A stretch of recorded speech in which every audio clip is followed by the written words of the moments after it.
Veda integrated campus. My name is Priya Mewada. Good morning students. आज हम revision करेंगे हिंदी में निबंध लेखन, कहानी लेखन और चित्र प्रसेवण। तो मैं स्क्रीन शेयर करती हूँ।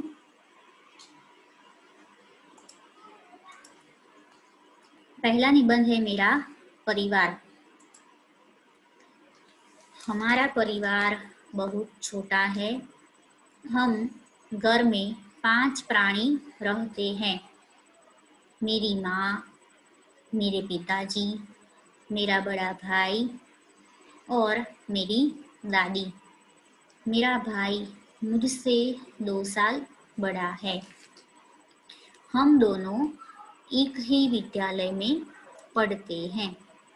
आगे का पैराग्राफ। मेरा भाई 8वीं कक्षा में और मैं 6ठी में पढ़ती हूँ। हम दोनों पैदल विद्यालय जाते हैं क्योंकि हमारा विद्यालय घर के समीप है। मेरे पिताजी DDA के ऑफिस में काम करते हैं। वह अपने ऑफिस बस से ही आते जाते हैं। मेरी माँ अध्यापिका है। उनका स्कूल घर से कुछ दूरी पर है।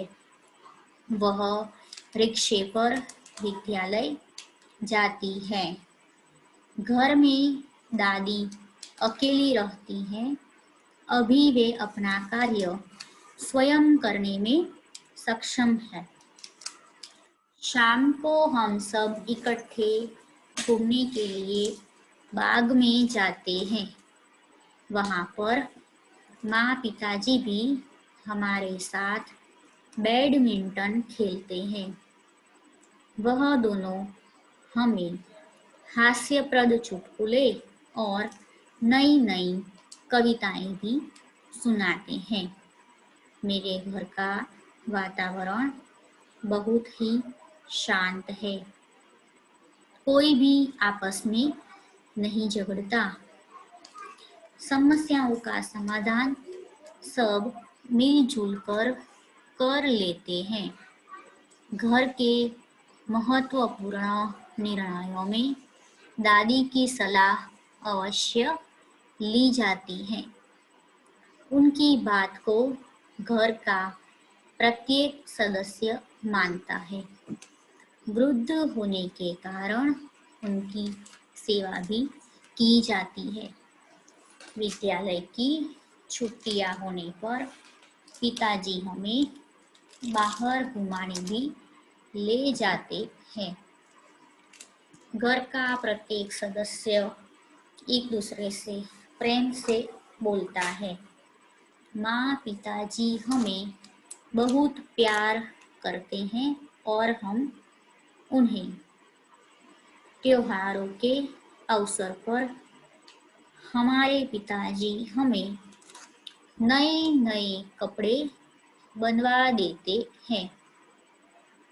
मेरी माँ घर पर ही नमकीन और मिठाइयाँ बना लेती हैं क्योंकि बाजार से खरीदने पर ये चीज़ें बहुत महंगी पड़ती हैं और घर का बजट बिगड़ जाता है। हम अपने कपड़े स्वयं ही प्रेस करते हैं और कीमती कपड़े धोबी से प्रेस करवा लेते हैं।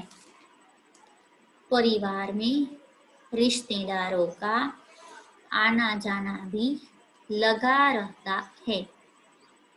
कभी मेरे मामा जी और उनके बच्चे हमसे मिलने आ जाते हैं और हम कभी अपने ताऊ जी के पास चले जाते हैं। हम शाकाहारी भोजन करते हैं। दाल, सब्जियाँ और दूध, दही प्रयोग में लाते हैं। कभी कभी मक्खन और मटर पनीर का सेवन भी कर लेते हैं। हमारे परिवार में हमारे पिताजी और माताजी हमारा जन्मदिन बड़ी धूमधाम से मनाते हैं। वे अनेक मित्रों को बुलाते हैं। हम अपनी दादी जी और माँ पिताजी के चरण छूकर आशीर्वाद लेते हैं। मेरी दादी तो इस अवसर पर फूली नहीं समाती। ये निबंध यहाँ पे खत्म होता है। अब हम दूसरा निबंध देखेंगे। मेरा प्रिय त्योहार दीपावली। भारत त्योहारों का देश है। यहाँ समय समय पर विभिन्न जातियां समुदायों द्वारा अपने अपने त्योहार मनाए जाते हैं। सभी त्योहारों में दीपावली सर्वाधिक प्रिय है। दीपों का त्योहार दीपावली, दिवाली जैसे अनेक नामों से पुकारा जाने वाला आनंद और प्रकाश का त्योहार है। यह त्योहार भारतीय सभ्यता संस्कृति का एक सर्वप्रमुख त्योहार है। यह ऋतु परिवर्तन का सूचक है। इसके साथ अनेक धार्मिक मान्यताएं भी जुड़ी हैं। यह उत्साह, उल्लास, भाईचारे, साफ सफाई तथा पूजा अर्चना का त्योहार है। यह त्योहार प्रतिवर्ष कार्तिक मास की अमावस्या को मनाया जाता है। तीसरा पैराग्राफ। दीपावली का त्योहार मनाने की परंपरा कब और क्यों आरंभ हुई? कहते हैं, इस दिन अयोध्या के राजा रामचंद्र लंका के अत्याचारी राजा रावण का नाश कर और 14 वर्ष का वनवास काटकर अयोध्या वापस लौटे थे। उनकी विजय और आगमन की खुशी के प्रतीक रूप में अयोध्या वासियों ने नगर को घी के दीपों से प्रकाशित किया था। आगे का पैराग्राफ। प्रसन्नता के सूचक पटाखे और आतिशबाजी का प्रदर्शन कर परस्पर मिठाइयाँ बांटी थी। उसी दिन का स्मरण करने तथा अज्ञान, अंधकार एवं अन्याय अत्याचार के विरुद्ध हमेशा संघर्ष करते रहने की चेतना उजागर किए रहने के लिए ही उस दिन से प्रत्येक वर्ष भारतवासी इस दिन दीप जलाकर हार्दिक हर्षोल्लास प्रकट करते और मिठाइयाँ खिलाकर अपनी प्रसन्नता का आदान प्रदान करते हैं। आगे का पैराग्राफ। इस दिन जैन तीर्थकर भगवान महावीर ने चैतन्य की प्राण प्रतिष्ठा करते हुए महानिर्वाण प्राप्त किया था। स्वामी दयानंद ने भी इस दिन निर्वाण प्राप्त किया था। सिख संप्रदाय के छठे गुरु हरगोविंद जी को बंदी गृह से छोड़ा गया था। इसलिए लोगों ने दीपमाला सजाई थी। आगे का पैराग्राफ। दीपावली आने तक ऋतु के प्रभाव से वर्षा ऋतु प्रायः समाप्त हो चुकी होती है। मौसम में गुलाबी ठंडक घुलने लगती है। आकाश पर खजन पक्षियों की पंक्तिबद्ध टोलियां उड़कर उसकी नील नीरवता को चार चांद लगा दिया करती है। राजहंस मानसरोवर में लौट आते हैं। नदियों सरोवरों का जल इस समय तक स्वच्छ और निर्मल हो चुका होता है। आगे का पैराग्राफ, प्रकृति में नया निखार और खुमार आने लगता है। इन सब से प्रेरणा लेकर लोग बाग भी अपने अपने घर साफ बनाकर रंग रोगन करवाने लगते हैं। इस प्रकार प्रकृति और मानव समाज दोनों ही जैसे गंदगी के अंधकार को दूर भगाकर प्रकाश का पर्व दीपावली मनाने की तैयारी करने लगते हैं। यह तैयारी दुकानों, बाजारों की सजावट और रौनक दिखाई देने लगती है। दीपावली को धूमधाम से मनाने के लिए हफ्तों पहले तैयारी आरंभ हो जाती है। 5-6 दिन पहले फल, मेवों और मिठाइयों की दुकानें सज धज कर खरीदारों का आकर्षण बन जाती है। मिट्टी के खिलौने, दीपक, अन्य प्रकार की मूर्तियां, चित्र बनाने वाले बाजारों में आ जाते हैं। पटाखे, आतिशबाजी के स्टॉलों पर खरीदारों की भीड़ लग जाती है। खील, बताशे, खिलौने, मिठाइयाँ बनाई व खरीदी जाती हैं। इन्हें बेचने के लिए बाजारों को दुल्हन की तरह सजाया जाता है।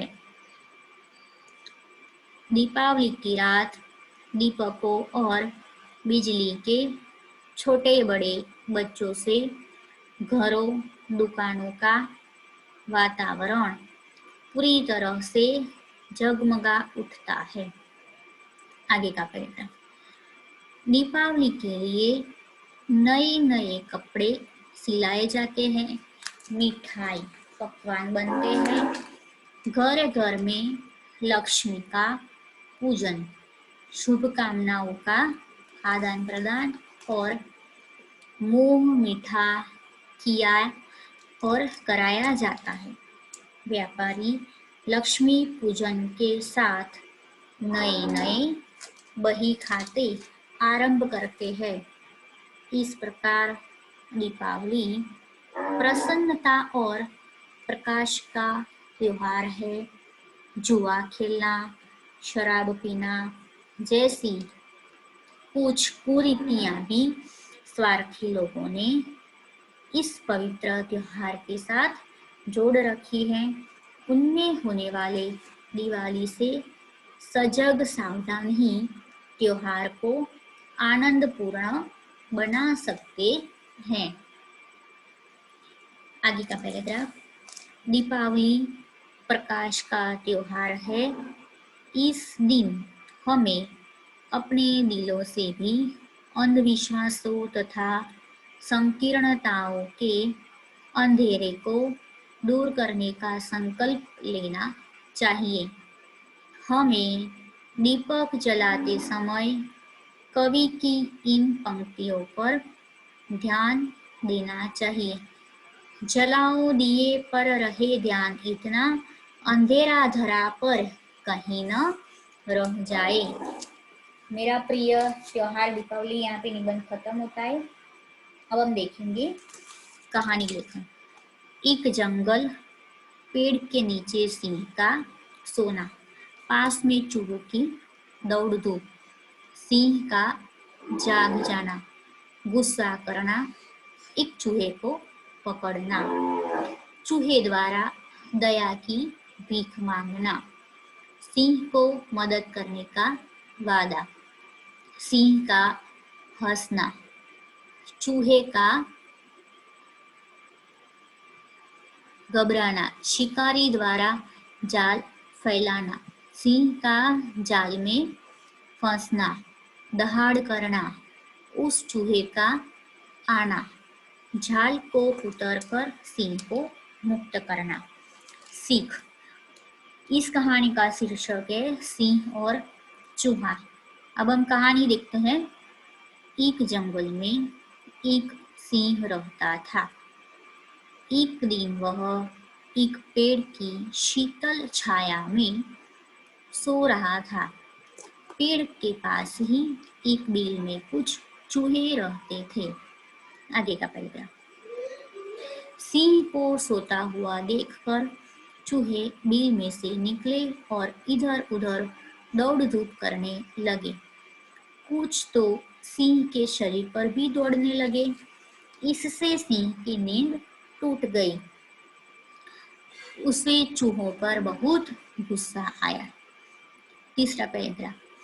सिंह के जाग जाने पर चूहे डर के मारे बिल में घुस गए, लेकिन एक चूहा सिंह के पंजे की पकड़ में आ गया।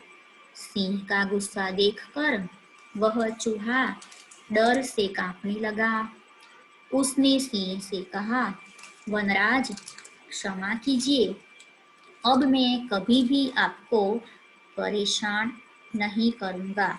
मुझे छोड़ दीजिए, कभी मैं आपके काम आऊँगा।